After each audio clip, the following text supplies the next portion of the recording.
Menteri Hukum dan HAM Yasona Laoly berencana membebaskan napi koruptor karena corona. Alasan utamanya, lapas yang kelebihan kapasitas akan membuat penyebaran virus ini tidak terkendali dan jika satu tertular akan membahayakan semua. Menurut hitung-hitungan Yasona, minimal 30.000 napi akan bebas. Itu belum termasuk napi koruptor yang akan mendapatkan berkah pembebasan juga. Yasona bahkan akan merevisi PP untuk meloloskan 300-an napi koruptor yang usianya di atas 60 tahun dan telah menjalani 2/3 masa hukuman. Mari kita bedah. Oke, secara prinsip alasan ini bisa diterima, masuk akal, dan memang ini praktek yang juga sudah dilakukan di negara-negara lain dalam merespon pandemik ini. Ya, lapas kita kelebihan kapasitas luar biasa, tidak main-main, bahkan ada lapas yang over kapasitas sampai 700%. Secara umum, kapasitas lapas dan rutan di seluruh Indonesia itu sekitar 130.000 orang, sementara jumlah real penghuninya hampir 270.000 napi. Beberapa kali saya melihat langsung kondisi lapas kita, memang tidak manusiawi, orang bertumpuk seperti pindang, bahkan tidurnya pun harus bergantian. Assalamualaikum. Boleh masuk permisi. Cobalah di sini ya. Iya, berapa orang ini Pak satu kamar Pak? 37 orang. Oh, Kamu ini ada berapa? Ada yang private ini. 2 orang di sini. 2 di sini, muat. Di bawah sini semua ya Pak, gitu ya? Tetap aja udaranya di dalam panas walaupun pakai kipas angin. Iya, apalagi karena banyak orang kan. Banyak orang ini. Jadi Panas. Kondisi ini jauh dari ideal dan alasan kesehatan mencegah penyebaran corona menjadi valid. Khusus apalagi untuk napi dengan tingkat resiko besar memiliki sakit bawaan dan usia lanjut. Demi alasan kemanusiaan, pembebasan mereka dengan syarat-syarat tertentu sangat bisa diterima. Tapi alasan ini menjadi mengada-ngada ketika kita bicara soal napi koruptor. Sel bagi napi koruptor berbeda dengan tahanan lain. Di Lapas Sukamiskin misalnya, 1 napi 1 kamar, lengkap dengan fasilitas pula. Alih-alih berdesakan dengan napi lain sehingga bisa tertular corona, para koruptor di Sukamiskin bahkan ada yang bisa mandi air panas dengan water heater di kamar mandi pribadi dan olahraga di dalam sel eksklusif mereka. Dan kondisi ini bukan hanya di Lapas Sukamiskin. Sebutlah di Lapas Tanjung Gusta, Sumatera Utara. Sel napi koruptor di sana jauh lebih nyaman.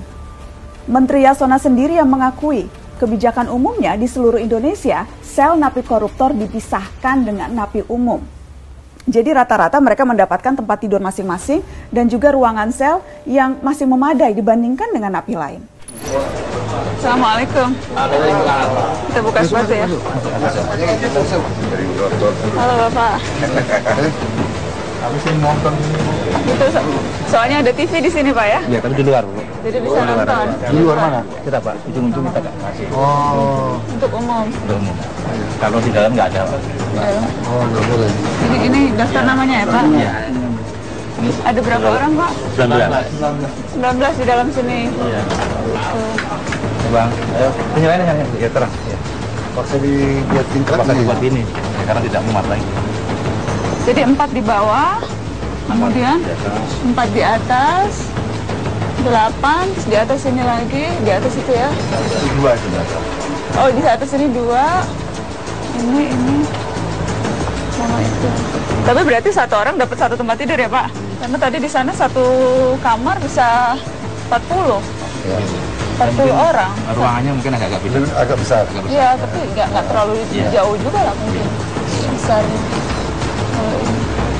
Emang mengatur penampakannya itu karena juga agak Karena harus dipisahkan pikor dengan ini ya. Itu harus maksudnya karena memang undang-undangnya atau karena lebih ke kebijakan setiap rutan atau lapas? Iya, pada umumnya kan tipikor dipisahkan sama dengan di Sukamiskin. Tapi itu Jadi memang kebijakan yang sejak dulu ya. Kebijakan yang memang diambil. Itu dari segi fasilitas. Sekarang mari melihat angka. Dari hampir 250.000 napi di seluruh negeri, yang napi koruptor jumlahnya sekitar 4.500-an. Berarti itu sekitar 1,8% dari total napi. Jadi pembebasan napi koruptor dengan tujuan menghambat penyebaran COVID-19 di lapas menjadi tidak relevan karena angkanya sangat kecil dibandingkan dengan napi kejahatan lain, hanya 1,8%. Menjadi wajar kalau kemudian sejumlah aktivis pegiat anti korupsi curiga kebijakan membebaskan napi koruptor ini hanyalah akal-akalan saja. Sudah beberapa kali Kementerian Hukum dan HAM berupaya untuk meringankan hukuman koruptor lewat revisi peraturan perundang-undangan. Catatan ICW misalnya, selama 2015 hingga 2019, Menteri Yasona sudah 4 kali mengatakan mau merevisi PP 99 tahun 2012 tentang syarat dan hak napi di lapas. Jadi tidak heran kalau ada yang berpikir bahwa rencana pembebasan napi koruptor ini sekedar memanfaatkan isu COVID-19 untuk memuluskan keinginan lama, mempermudah remisi bagi koruptor. Jadi, Pak Menteri yang terhormat, supaya kita tidak curiga macam-macam, coba dibuka dulu ke publik. Narapidana kasus korupsi apa dan di mana yang menempati sel berdesak-desakan seperti napi umum pencuri ayam yang bahkan harus tidurnya bergantian. Oh ya sekalian, kalau memang mau cek lapas koruptor, titip cek lagi sel Papa Setia Novanto dan kawan-kawannya di Sukamiskin. Lagi di sel nonton Netflix atau lagi pelesiran makan di warung Padang ya?